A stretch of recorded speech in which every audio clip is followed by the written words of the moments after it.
বুকটা কেঁপে উঠবে ঘটনাটা শুনলে। হজরত ফাতেমা রাদিয়াল্লাহু-এর ইন্তেকালের সম্পূর্ণ ঘটনা। হজরত আলী রাদিয়াল্লাহু ফজরের নামাজ আদায় করার জন্য মসজিদে গেছেন। এদিকে হজরত ফাতেমা রাদিয়াল্লাহু গায়ে অত্যন্ত জ্বর অবস্থায় ঘরের সমস্ত কাজ শেষ করেছেন। আলী রাদিয়াল্লাহু মসজিদ থেকে এসে দেখেন ফাতেমা রাদিয়াল্লাহু কাঁদছেন। আলী রাদিয়াল্লাহু প্রশ্ন করলেন, ও ফাতেমা, তুমি কাঁদো কেন? ফাতেমা রাদিয়াল্লাহু কোনো উত্তর দিলেন না। ফাতেমা রাদিয়াল্লাহু আরো জোরে জোরে কাঁদতে লাগলেন।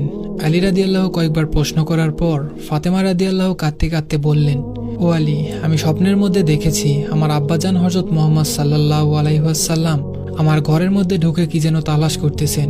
ঘর থেকে বাইর হয়ে যাওয়ার সময় আমি পিছন দিক থেকে ডাক দেই, ও আমার আব্বাজান, আপনি কি তালাশ করছেন?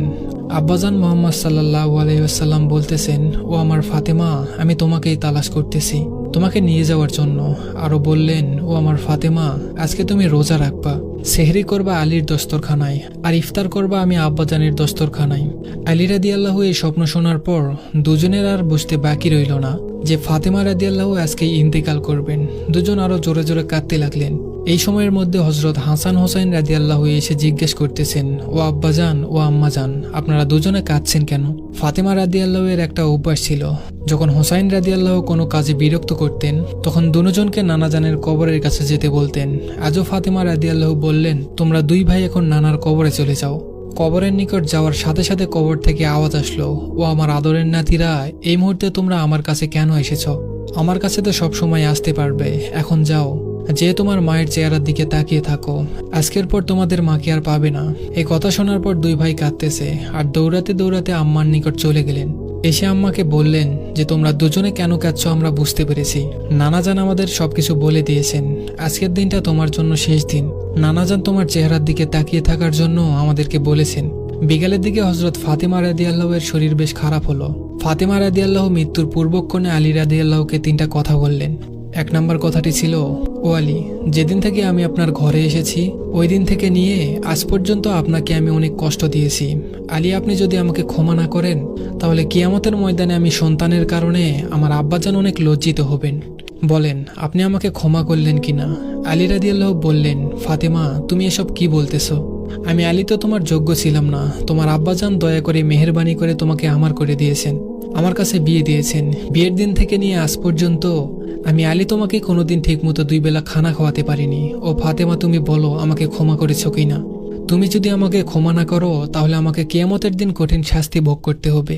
ফাতেমা রাদিয়াল্লাহুর দ্বিতীয় কথা ছিল, ও আলী, আপনার সাথে আমার দ্বিতীয় কথা হলো, আমি মারা যাওয়ার পরে আপনি বিয়ে করে নেবেন দুনিয়ার যে কোনো মহিলাকে আপনার পছন্দ মতো।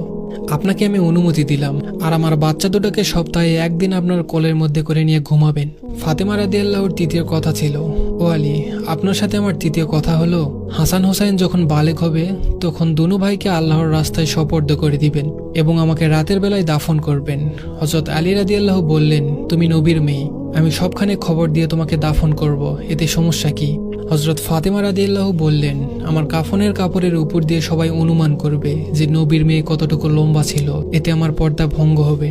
হযরত ফাতেমা রাদিয়াল্লাহু এর ইন্তেকালের পর তার লাশের খাটিয়া বহন করার জন্য মানুষ ছিল মাত্র 3 জন, হযরত আলী রাদিয়াল্লাহু তাআলা এবং শিশু হাসান ও হুসাইন রাদিয়াল্লাহু। হযরত আলী রাদিয়াল্লাহু ভেবেছিলেন যে খাটিয়া বহন করার জন্য মানুষ আরও 1 জন প্রয়োজন, তবেই 4 কোণায় 4 জন কাঁধে নিতে পারবেন। এমন সময় হযরত আবু যর গিফারি রাদিয়াল্লাহু এলেন এবং খাটিয়ার 1 কোণা বহন করলেন। হযরত আলী রাদিয়াল্লাহু তখন প্রশ্ন করলেন, ও আবু যর, আমি তো কাউকে বলিনি, আপনি জানলেন কিভাবে?